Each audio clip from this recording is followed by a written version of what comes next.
My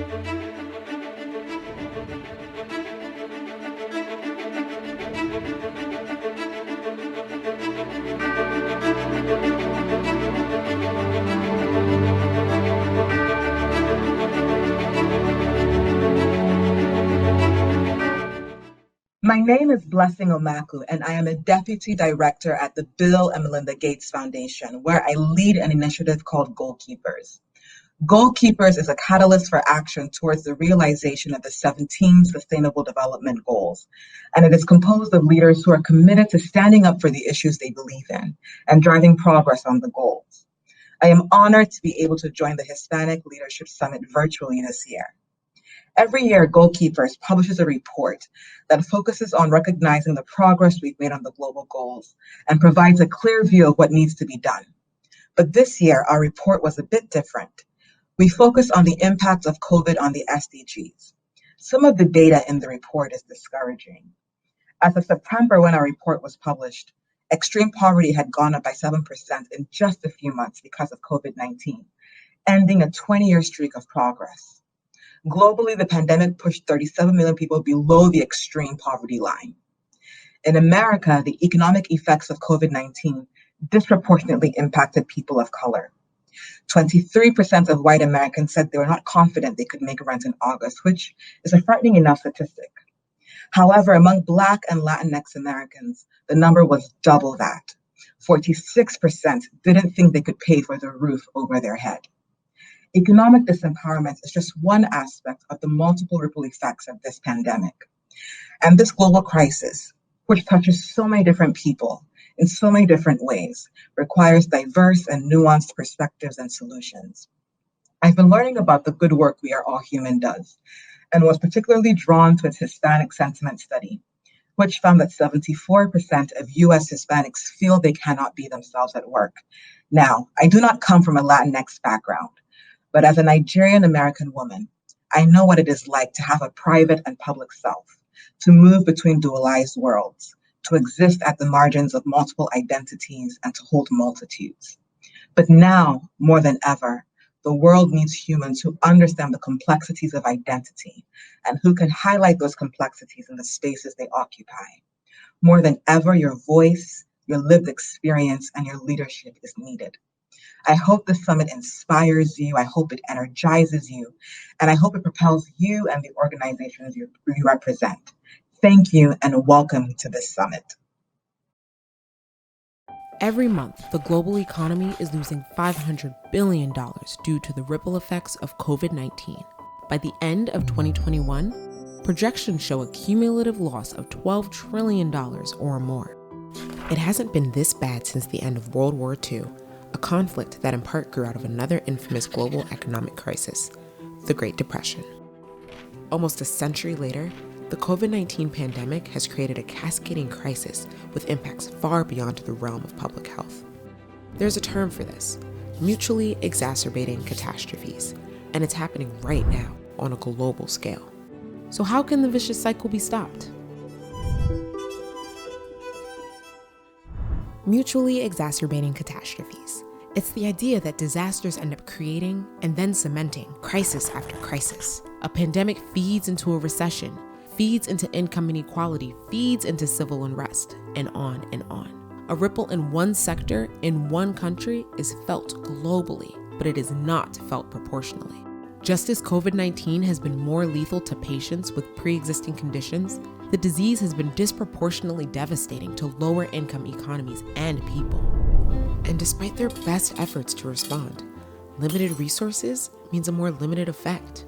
For example, 2020 wiped out the sustained economic gains of several low-income African nations, widening the vast wealth gap between high-income countries and low- and middle-income countries. And that, in turn, impacts the response. G20 countries spent over 20% of GDP in their emergency measures, whereas developing countries spent about 3%. You're already cutting back on what your government's able to do, even at the time you're being asked to do more, and that you're needed even more to sort of mount a response for your people. The economic and societal ripples from COVID won't fully get addressed without a multilateral response to a singular disease. The pandemic is every country's fight. So global cooperation is paramount. Fighting the virus requires treatment and solid diagnostics in the short term and vaccination in the medium. We could be living in a world where we're able to get the virus under better control through medical countermeasures. Governments are able to protect their people, and that the temporary problems stay temporary rather than become forever problems. Think of it as the inverse of mutually exacerbating catastrophes. Empowering public health networks empowers communities, particularly women, which can lead to better outcomes for environmental justice, disenfranchised minorities, and so much more. Yes, COVID-19 can create ripples outside of public health, but the right response to it can have societal ripples that go far beyond the virus. The fight against poverty and disease is measured every year by the Bill and Melinda Gates Foundation in the Goalkeepers Report, but progress has almost entirely regressed. So, the Foundation's 2020 Goalkeepers Report analyzes the damage the pandemic has done and is doing, and advocates for a collaborative response. I would like to think that we can come back in a way that recognizes the interconnectedness and gives us a blueprint on how we tackle some other global problems in a way that we might not have been able to do before.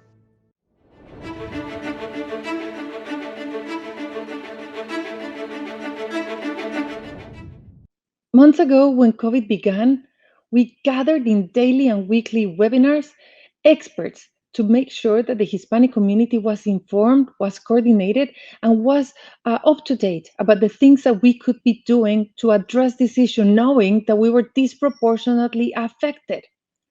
We gathered an incredible panel of experts that week after week came and started looking at updates and information on health, geopolitics, policy, and small business matters. I am pleased today to have this panel of incredible experts joining again to look at the forecast of COVID 2021. Months ago, when COVID began, we began ourselves having a daily and weekly webinars to inform our Hispanic community leaders about the latest updates and information around the impact of COVID-19 to ensure that we were educated and equipped to make informed decisions throughout these uncertain times. We gather incredible experts to speak to the impact of the coronavirus pandemic on various sectors and industries globally, but also how they directly impacted our Hispanic community. I'm honored once again to welcome this group of extraordinary experts to share some of the latest updates and the current outlook for COVID-19 as we look towards 2021. For this conversation, I am pleased to introduce you to Dr. David Nabarro, Special Envoy of the World Health Organization, Director General of COVID-19, and the former boss of the former head of the 2030 Agenda of Climate Change when I met Dr. David Nabarro, now leading for SD. Welcome, Dr. David Nabarro. Hello, it's great to be with you all. Thank Bret you. Stevens, let me welcome you, Bret Stevens, op-ed columnist of the New York Times. Welcome. Thank you so much for joining us again. Cristina Antelo, Principal of Ferox Strategies. Welcome. And Ramiro, Cavazos, President and CEO of the United States Hispanic Chamber of Commerce, USHCC. So thank you so much, every one of you. We were together for a couple of months, even every Tuesday, giving updates to the Hispanic community. COVID is back. And I'd like to start this conversation by asking Dr. David Nabarro, thank you so much for joining us. We would be grateful to hear from you about the latest updates of COVID-19 on a global scale, and also to most important information that you believe the Hispanic community leaders and allies would benefit from knowing. Dr. David Nabarro. Oh, well, thank you very much indeed. Hello, everybody again. It's wonderful to be reconnected. So this virus that we first knew about at the very end of December last year has not only caused major problems all over the world in the last 10 months, it is also surging back in a number of regions, surging back ferociously. And that means that once again, we have to be prepared to adapt our lives and make certain that the virus does not cause really high levels of suffering and even death. Three things about this virus. Firstly, we now know that even if you recover from the infection, there is a quite significant probability that that recovery will not be complete for a long time. You may have many months of continuing tiredness or discomfort when you exercise or other health problems. So I'm continuing to say to everybody, do not treat this as though it is a mild illness. Secondly, we do not have a treatment that can cure everybody, but we do know how to absolutely maximize the likelihood that people will survive. The understanding of what it takes to care for people with COVID is a lot better now than it was 9 months ago. Thirdly, we are better able to predict what options there are going to be for vaccination. We have 10 vaccines against this virus that are going through the third phase of testing right now, and preliminary results suggest that 3 of these vaccines are highly effective. But we must wait a bit longer before really jumping for joy about the vaccines, because proper safety assessments must be done, and countries will expect to spend at least another month, perhaps 2 months from now, doing their safety studies, and only then will they license the vaccines for emergency use. And all of us want to be sure that if we are going to be vaccinated, that the vaccine is safe. Everybody, the way we deal with COVID is by defending against it. The defense involves us behaving in ways that make it hard for the virus to be transmitted. Remember, physical distancing, wearing face protection, really good hygiene of hands, face, and surfaces, and always trying to stay away from other people if you have symptoms. You've done this well in the past. Please continue to do it. And let's protect the people who are most at risk. I've said that this can only be done by everybody working together. The Hispanic community has set an example to the world. You have worked together to make certain that the COVID threat is kept as limited as possible.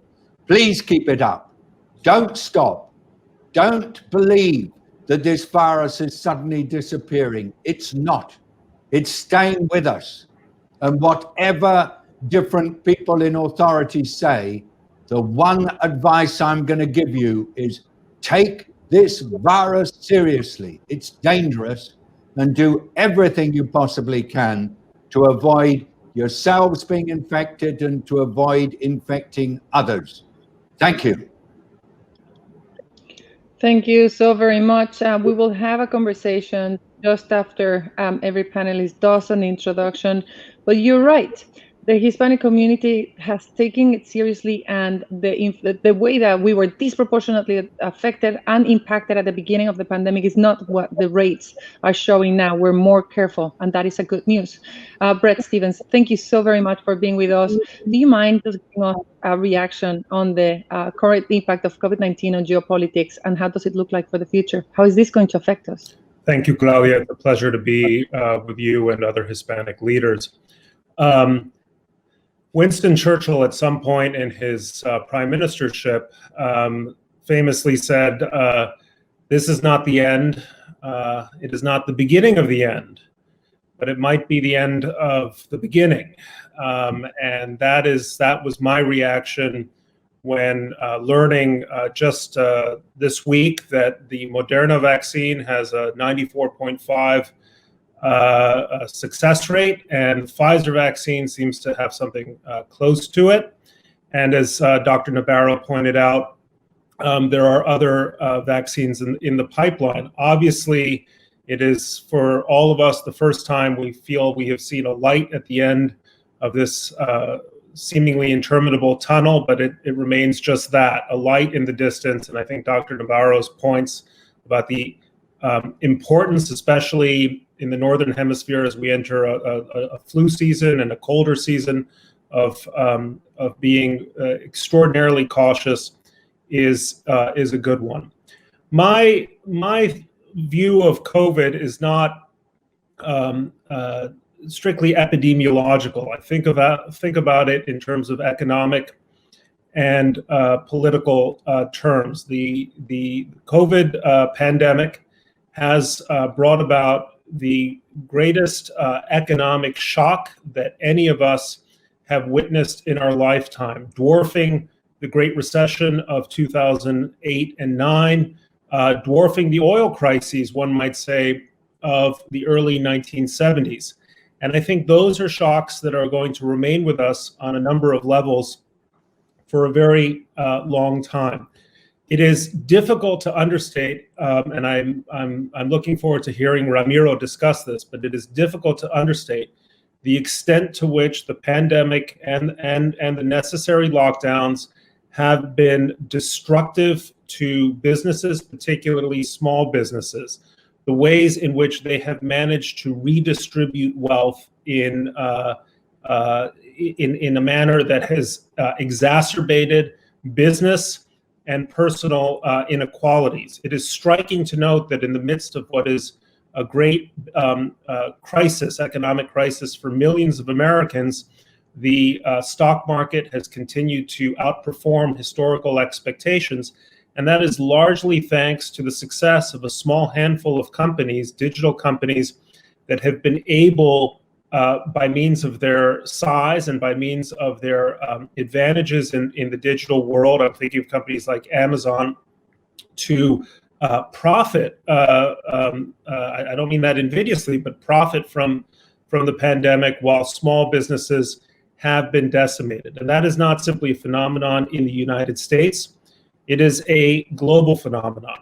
Economic crises of this sort invariably have political consequences. And when you look around the world, just take the example of Peru, which is now on its, I think, third president in just a week. That is obviously directly connected to longstanding issues connected to political corruption in Peru. But it strikes me as an observer that perhaps this would not be happening, or at least not be happening with this kind of severity, had it not been for the shock of the COVID crisis and the lockdowns that exacerbated it. Go to Mexico, go to elsewhere in Central America, and you're going to see this. You're going to see this phenomenon occurring again and again. There was an old saying that when the United States catches cold, the rest of the world gets pneumonia. Well, the United States got COVID, the rest of the world got COVID, and so we are in for, I think, a very long period of economic distress with serious political consequences. Not all of these changes, I should say, are necessarily going to be negative. Destruction brings with it possibilities for creativity. Destruction brings with it possibilities for new modes of connection. It brings possibilities for actually useful cost cutting. I think a great many businesses are going to start thinking about the necessity of having so much office space as they used to have in places, expensive places like downtown Manhattan. That's not always going to be a bad thing, but it is going to be a force for serial dislocation. Now, with the election in the United States and the return of a well-known, how shall I put it, stable and predictable political leadership in the person of President-elect Joe Biden, I think there is a belief that we are going to return to a kind of normality or normalcy, to use Warren Harding's notorious neologism. I think that is a mistake. I think President Biden is going to be confronting a series of rolling crises in his administration, all connected to the aftershocks of this crisis. The most immediate one, Claudia, is going to be the crisis of bankruptcies in municipalities, in cities and states. That's going to be a major problem.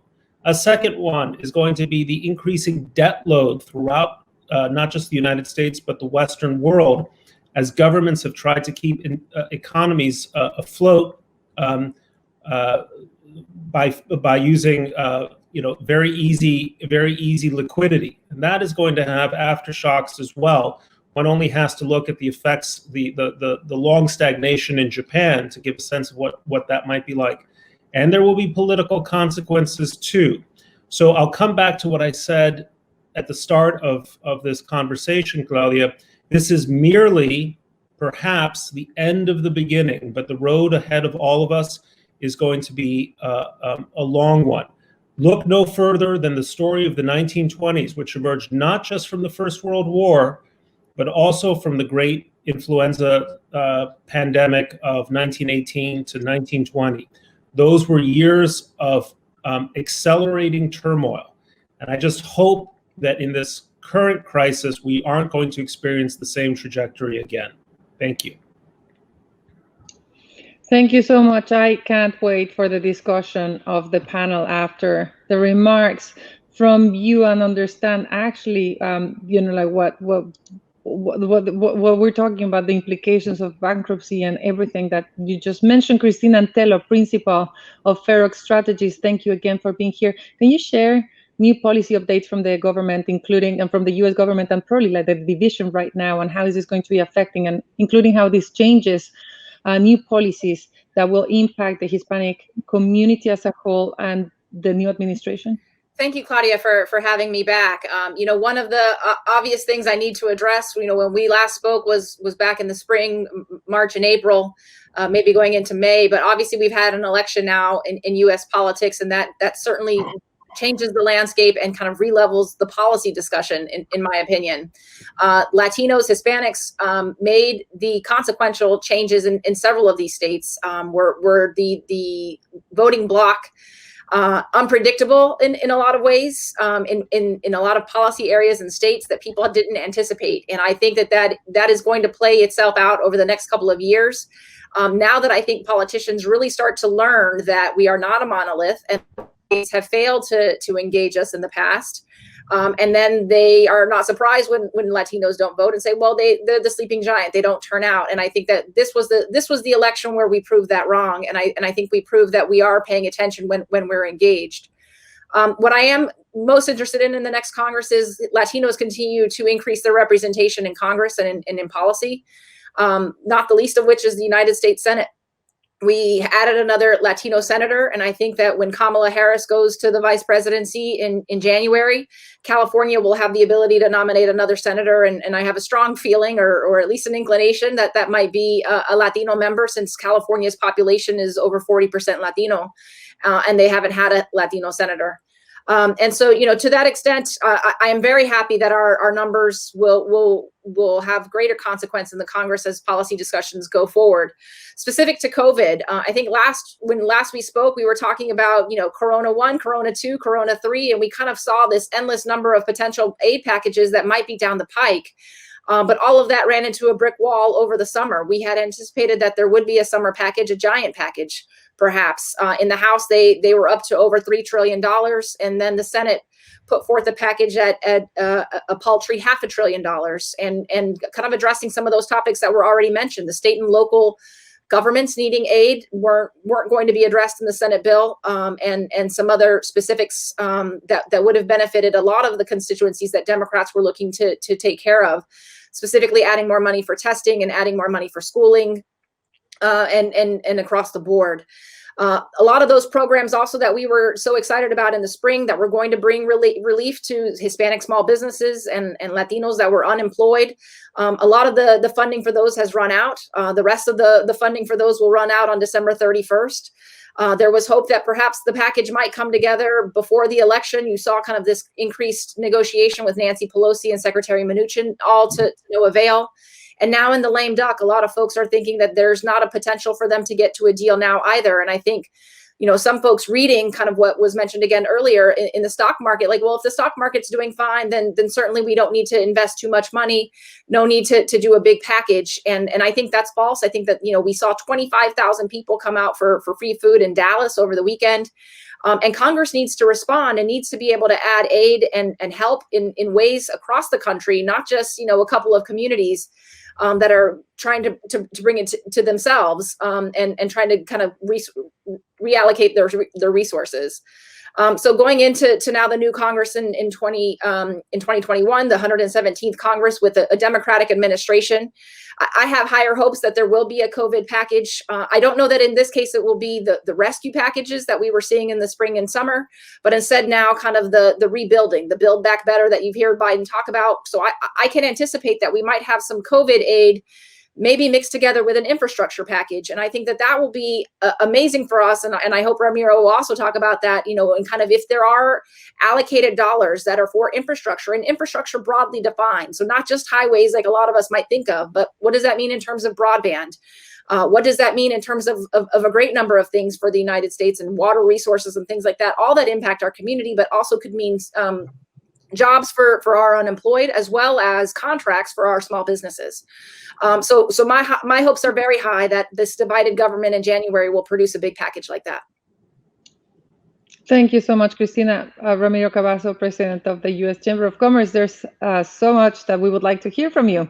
So first, just give us a sense of what was the impact for small businesses this year, and what do you think is going to happen moving forward? Thank you, Claudia, and buenos dias to everyone. It is so important to bring people together. I just want to thank you, Claudia, and the members of our panel for what they've already shared that is so important to hear. The Latino business community has suffered greatly. I myself, like Bret, am a big fan of Winston Churchill. And one of the quotes that I'd like to use to describe the state of Latino business is a quote by Churchill that goes like this: when you're going through hell, keep going. And one of the things that I want to stress is that initially with the relief programs, the CARES Act that Cristina shared, the relief was put out into the communities, as many of you know, but many of our Latino and Latino-owned businesses were not the first recipients of those funds. And it was very well known that we only had about 30 days worth of liquidity because our businesses are the most vulnerable. 4.7 million Latino-owned businesses in America, and those businesses today, easily 32% are closed permanently or temporarily because of this pandemic.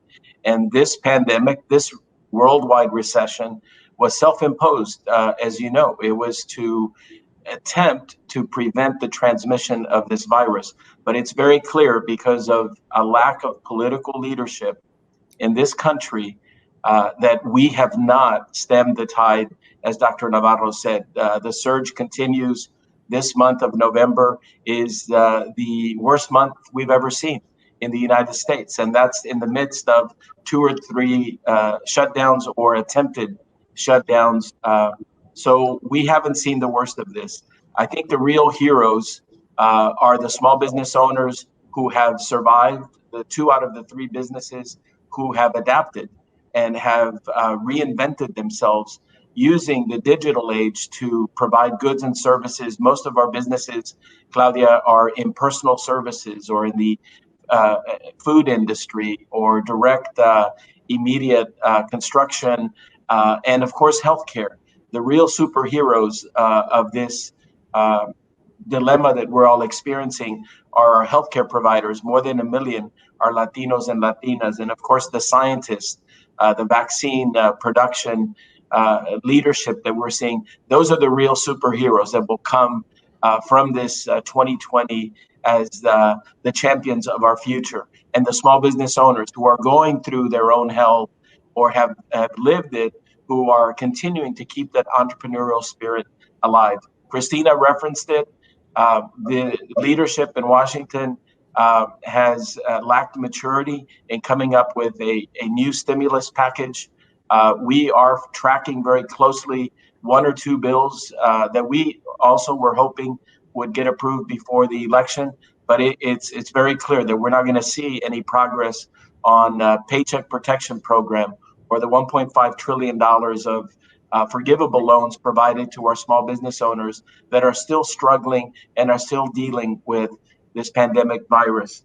I will say this, that where the government has not stepped up, the private sector has shown tremendous investment in providing small business grants. Funds through municipal governments were referenced by Bret earlier. Governments are doing things they've never done before. School districts are putting up power cellular lines to provide access to their students for Wi-Fi. The acts of kindness that people have provided to one another, corporations and businesses and customers investing to keep businesses alive that they want to do business with. It is going to be the lesson learned by all of this, that the maturity, the resilience of our people globally is going to make us stronger. There's a saying in Spanish, lo que no nos mata nos hace más fuerte. That in Spanish, the saying goes that that which doesn't kill us will only make us stronger.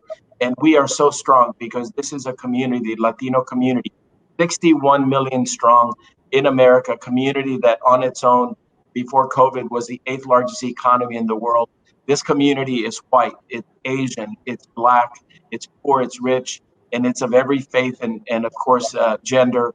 And this community will lead us into the future because it will use what it had already gone through in the way of struggles and racism and prejudice. And Cristina is so correct.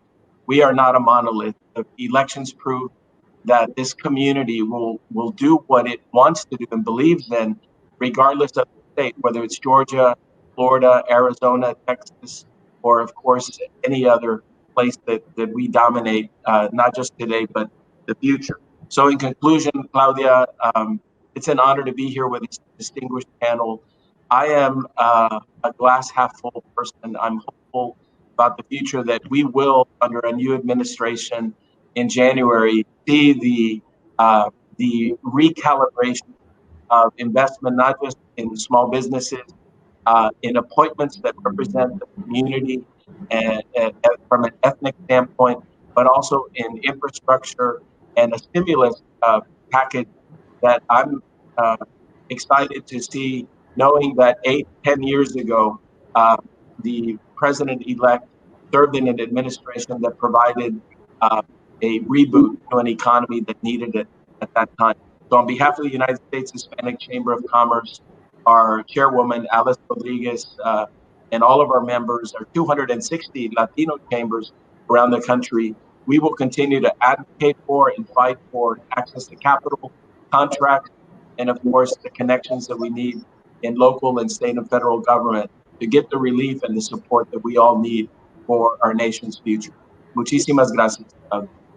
Thank you, Ramiro, and thank you, everybody. I remember at the beginning of the year when Dr. David Nabarro said COVID is here to stay, that I didn't believe that we were going to be. I couldn't imagine that we would be in November and December talking about that again. And as Cristina said, yeah, that was a spring conversation, and we thought it was going to remain there. So knowing that it's here to stay, I would like to have your reactions to what one another said.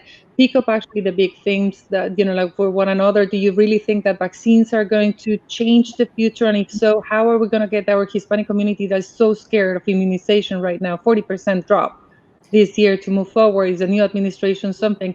Please, do you want to start, Dr. Nabarro? Thank you very much, Claudia. Yes, I really do hope that vaccines will change the future. We've used them before in controlling viral diseases. The world has eradicated smallpox, which is a great triumph, through vaccination. And we've also almost eradicated polio, and we are doing pretty well on measles. But you're right. There is a growing concern about vaccines from lots of people, and you've already told me how recently the acceptance of vaccines among Hispanic people in the US has really fallen I want to plead with everybody. Do be open-minded about vaccines when you are offered them. They will only be made available if the scientists have convinced themselves that they are safe and effective. And please do what you can to maintain an open mind as you make decisions about yourselves and about your families. My own view is that in the end, it will be using a vaccine or several vaccines that we will stop this pandemic. And we have to find a way to stop it because it is causing so much personal, family, societal damage. You heard it from Ramiro. You heard it from Bret. You heard it from Cristina. We've got to stop it. And it may be, and I'm giving you this honestly, it may be the only way we can stop it is through a vaccine. So if you're offered a vaccine, think twice before you say no. Thank you, Claudia. You know, Claudia, I would love to jump in there because I do think kind of one of the important things from my point of view, you know, is that, you know, I've heard on the news the way they describe it is the vaccine doesn't save your life, it's the vaccination. And so you have to have it available to you. And part of that is that there's over 300 million people in the United States. And if you even get a vaccine that requires 2 doses, now you got to think about 600 million actual doses of a medication going from, you know, wherever they've created it to having it be produced, having it be shipped, having it then kind of reach you and then be able to be administered to you. There's a lot that goes on in that logistics chain. And, you know, until now, I don't know that we have, as the populace, gotten a lot of information about what the administration has been doing to prepare for that. And that is why this transition phase now between one government to the other government is so important. And the delay in that transition is very meaningful because 60 days lost could be gigantic for us. I mean, even going down, I mean, think about the injection, the shot, right? The little rubber stopper that goes from when you push it into your arm, like that's a little piece of the supply chain. So if you don't have enough of the rubber stoppers, you don't have enough of the shots to go around. And so you've got to make sure every single piece of this supply chain is accounted for. And policy wise, you've got to make sure that production and the access to the supply chain is protected. Can I ask Dr. Nabarro a question? You know, historically, the development of vaccines, effective vaccines, was a years-long and sometimes even decades-long process. And it seems that one very good piece of news or one silver lining in this crisis has been the unprecedented speed with which what appears to be not only one, but a set of effective and safe vaccines has been developed. What has the world learned this time around that it might put to use, Dr. Nabarro, the next time we are hit with a new virus that has this kind of consequence? Oh, you're on mute. Bret, thank you. Humans work best when they work together. As a species, we're designed to be collective and not to be individual. And so what we're seeing on this matter of vaccine development is a really good example of really high quality human practice. Businesses are working together, scientists are working together, and most governments are working together. 184 governments out of 193 are supporting a collective approach to vaccination called COVAX. It's wonderful. There are only a small number of government and government leaders that are behaving in a very individualistic way. The rest are working together. This is brilliant news for dealing with the damage to nature, for dealing with massive inequality, for dealing with climate change. We're going to need this capacity of collective human action. Don't get distracted by the terrible mess that some people are worried about right now in certain countries with a delayed handover of power. By and large, political leadership, business leadership, scientific leadership is cooperating like never before. And action number 1 coming out of this panel, recommendation for all of the leaders, whether you're in the private sector, public sector, whether you're leading a small business, or whether you're an entrepreneur, we should unite on making sure that Hispanics get vaccination access, that we have access to this when it's available. We are, as Ramiro have said, we were the last of getting, like financial packages because we don't ask for it, we're not up for it. This is one in which we should all try to unify, wherever sector you are. If you're Latino, you're an ally, we should be first and front and center asking and being first on row so that our community gets vaccination and this is important. Remember that at the beginning of the pandemic, 44% of Hispanics were in denial of COVID because we didn't get information. We didn't have the information, or we didn't have the luxury of actually staying home and not working. We have to actually make sure that this time around, we're ahead of the curve. So action number 1 recommendation from this panel, would you say it is actually making sure that we work collectively to make sure that Hispanics do get vaccination, we get informed and get our employees, private sector, to make sure that whether, wherever you are in the chain, you are pushing the agenda forward. Is that action number 1 that we want to recommend? In my case, I want to say access to information, access to vaccine, and access to care for the people who've got COVID. Because remember, 1 in 20 people getting COVID have a long and difficult illness, and they need to be supported as well. Those would be my 3: information, vaccine, and care. Claudia, I would add a 4th, if I may, which is leadership. And when there is a safe and effective vaccine, and regulatory agencies have verified that, it's hugely important to get role models in the Hispanic community to be actively seen going and getting their shots.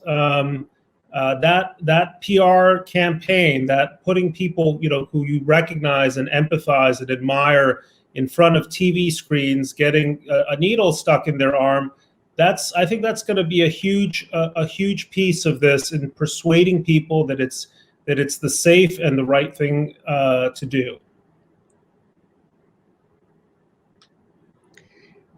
Totally agreed, Bret. Anyone else, Cristina?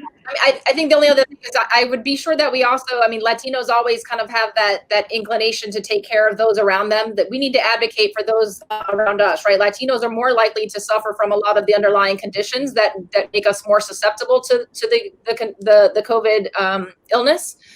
Diabetes among them, and a whole host of others.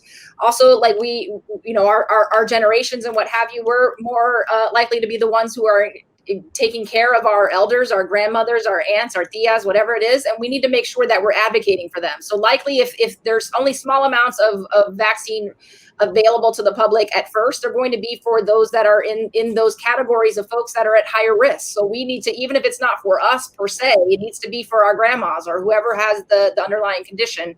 So we need to be advocates for ourselves in all of those conversations. Yeah, but also, Cristina, in a new administration land, we need to make sure that, those messages are heard and that we can get the packages that we need is, on vaccinations, what else? Absolutely, and that's certainly the hope. I hope that comes together. But if we're not out there, reminding folks not to take us for granted, then that's on us. So we've got to be a very active participant in that conversation. Ramiro, action, solution. Well, the solution, the 2 that I provide is let's hold the new administration accountable. Also, it's very important that we realize that the challenge that we're seeing, a solution is we need to make sure that the baton is handed off as quickly as possible to the new administration. I have 2 boys, a 6th grader and a 9th grader, and I'm impressed that their level of maturity compared to the existing administration in addressing some of the adult things that need to happen in life. What a poor example we're giving everyone around the world with this a clumsy transition in our democracy, and clearly it's an evolving democracy like all of them in the world, all those countries that Dr. Nabarro works with, and you work with, Claudia. But what I would say is this: I have a mother, and she's in great health. We're very blessed. She's 85 years old, but I have not seen her in 11 months. And it's for the safety reasons that we've discussed until we get a vaccination. But I will say this, that the strongest asset that we have as a Latino and Latina community is the love that we have for humanity and for one another. And I believe that that is the hope that I have. That is the solution that I have. And each of you referenced it is we will persevere. We will get through this through science, through, of course, movement, through persistence, and through tenacity. And we should hold everybody accountable, Claudia, that we need to realize that just because there's a new administration, we need to demand that action take place, not just in America, but around the world, and snuff out where we can and call out not just injustice, but of course, behavior that is not based on fact. And we need to rise up and do that as a community. And I believe that's the lesson in the comments made by each of these great panel members today, is that we need to continue to be honest in addressing the solutions to move forward beyond this virus, because it will be turning the dial, not flipping a switch. It'll take us 2 to 3 years to get back to normal economy around the world. And this is the first time in our history that the economy in the world has hit a recession at the same time. Usually it's been regions, Europe, while South America did well, or the US did well, while Asia did poorly. This is, all of us are in this together, and we need to work together, as Dr. Nabarro said, to find these solutions and be very actively engaged. Thank you. Thank you so much. I will ask everyone just to give closing remarks, remembering that when we started these conversations in March, we started introducing, and it was you, Dr. Nabarro, with, I think that it was you, Ramiro, that started introducing this word, disproportionately affected. Hispanics are disproportionately affected. And we were able actually to unify the narrative so much that I think that everybody started using that as Hispanics are disproportionately affected by COVID, that helped us to ask for support. I would like to ask for closing words from every one of you, thinking about whether the narrative that we had about disproportionately affected still stands, or what should be the new tone that we have for our community to unify and start asking for the same. Dr. David Nabarro, closing words. Thank you. I'm going to say that Hispanics have been worse affected than others in the American society. There also people who are Black have been affected worse, and we must remember that this is a real difference and we must focus on it. Secondly, Hispanics have been less easily able to access care. Hispanic Latinos in particular offer most of the care that's available, as we just heard. So it's vital that Hispanics are at the front and center of the response and make sure that they get access to everything they need to come through this, and to come through it strong and bring the whole country with them. Thank you so much. Bret Stephens. I'll just say something very brief, Claudia, which is when I think of the Hispanic community in the United States in a single word, that word is resilience. And I think that is going to be, that is the quality that is carried through Hispanic Americans through countless trials and tribulations in this country. It's going to carry them through this crisis. And I do believe with, I think it was Ramiro who mentioned, I don't know if it was a Spanish saying or an English saying or a German saying, what doesn't kill you makes you stronger. And I do believe the Hispanic community will emerge from this trial stronger. Thank you. Cristina. You know, from my point of view on the policy side, my single biggest fear is that politicians will go back to business as normal, and unfortunately the squeaky wheel gets the grease. Latinos engaged in a political way in this election cycle like they never have. And what I hope for our community is that we can continue to be engaged and we continue to be a squeaky wheel so that they pay attention to us. We are 18% of the population, and yet they continue to spend all their resources trying to go get the white disaffected mom in Ohio to vote, as opposed to catering to a diverse population in Texas and Florida, Arizona, Georgia, all of these places where we made a difference here. And if these politicians have to be accountable to us, if we force them to be accountable to us, then I think that we benefit. And I think that that is the single greatest thing that we can do for our recovery out of this, not only our survival in the short term, but our recovery in the long term. Thank you so much, Ramiro. Claudia, sometimes storms get in our way, not to disrupt, but to clear the path forward. And 2020 is a year that has had multiple storms, and we will persevere. We will come out stronger.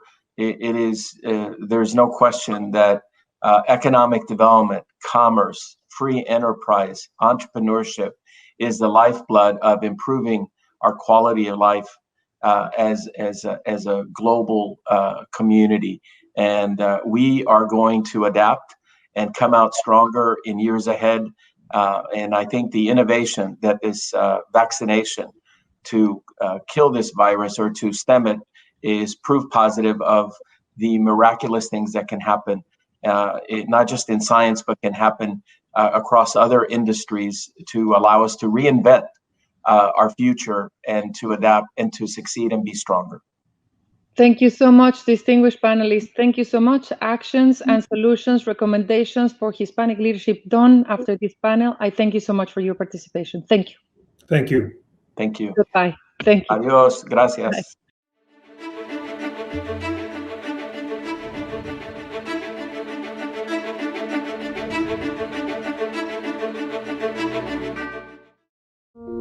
Hispanics. We are an integral part of American culture. The engine to our economy's growth. The driving force that keeps the country going. And we know that we are stronger together.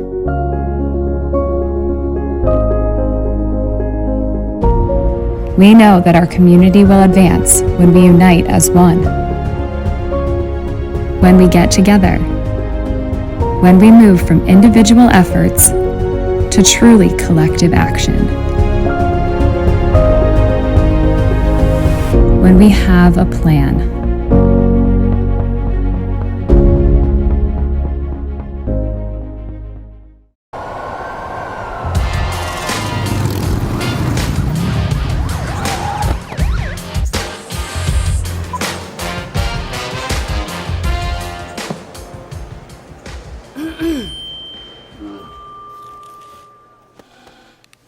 We have a plan.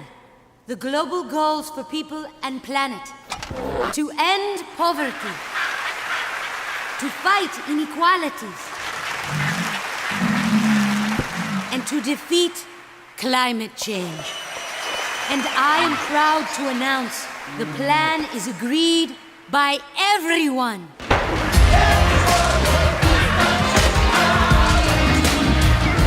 The United Nations has launched a plan to fight poverty, injustice, and climate change. Tell everyone. Join us at globalgoals.org. Getting a rocket to the moon wouldn't have been possible without a plan. Building a pyramid, winning the Super Bowl, advancing industries, even a domestic function as simple as following a recipe needs a plan.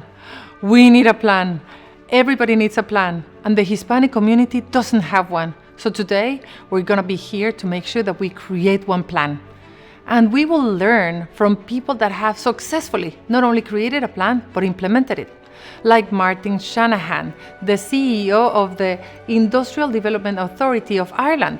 When I met Martin, he told me that after the recession, they all got together and implemented a plan to take Ireland out of the recession, and through that one single plan got everybody together, all agencies and all the population, and we're much faster in the recovery than other countries, for example Greece, that spend their time debating and debating and discussing.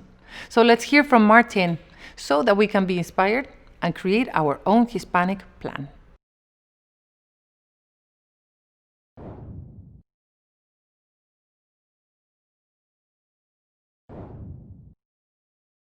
Hello, I'm delighted to have the opportunity to speak with you. to talk to you about some of the lessons that we learned in Ireland during the last economic recession. So in the face of one of the biggest economic slumps that our country, indeed any country, has saw during the global financial crisis, Ireland's unemployment rate more than tripled in 5 years to mid-2012, peaking at a rate of over 15%. I suppose the first learning from our perspective in terms of trying to address that challenge was to crystallize around a unifying goal. And in our case, it was pretty easy to figure out what that unifying goal was. It was to create jobs. And specifically, we set a target to create 100,000 new jobs, which in the context of the Irish labour force is a significant number. There was a huge amount of engagement across government and with all stakeholders that had an interest in what needed to be done. And we distilled down, I suppose, our response to actions, responsible parties for those actions, and timelines. We also set measures for our success, and those measures were set at two levels in an Irish context. They were set and are the actions being implemented? So are we achieving what we set out to do in terms of the actions that we had prioritized? And the responsibility for that sat at a cabinet committee level chaired by our Prime Minister, our Taoiseach. And the second measures that we set for that were around, are we making progress on the overall objective? Are we creating those jobs that we are targeting? And I suppose the answer to those questions in Ireland's case was that we were. There was an annual action plan between the years of 2012 and 2018. And in that time, actually, unemployment fell from 15.5% in 2012 to 5.8% in 2018 and went further down post that. And we created actually over 440,000 jobs during that period between 2012 and 2019. So the action plan was much more successful than we probably envisaged at the outset. There are always challenges along the way. Not everything runs as you think it might. It wasn't possible to make as much progress in some areas as it was in others. New challenges presented themselves during those periods, new resource constraints, economic developments that we hadn't probably seen at the outset. Obviously, every country's issues are different and they're unique, and Ireland never sets itself out as an exemplar. The Irish Action Plan for Jobs was developed at a particular time and in a particular context to target a specific issue, unemployment. We've also used action plans since across other areas of government. I think what was really important from our perspective was that there was significant support around the objective, and it was a unifying objective. And I think that's one of the key learnings here. Have a very clear overall objective, get buy-in, and make sure it's something that people are unifying around. I think the second lesson probably is around high-level sponsorship. In our case, that came at a governmental level from our Prime Minister, from our Taoiseach, and you need that sponsorship at senior levels that will help drive delivery. I think, thirdly, prioritize the actions which give you the greatest return, but keep working on everything that needs to be done. So there will always be loads of things that you need to make progress on, but you need to keep focused on those actions which will give you the highest impact. Fourthly, I think assigning responsibility for what needs to be done and agreeing a timeline is really important. These are kind of basic, probably business learnings. Monitoring and reviewing regularly to see where you're at, and sometimes you need to recalibrate, and the context changed and maybe you need to do different things. And finally, ensuring that it is somebody's job to support implementation and to monitor implementation on a regular basis. Somebody needs to wake up in the morning, and this needs to be what's on their mind. So they're just some of the key learnings from Ireland in relation to how we managed a specific issue.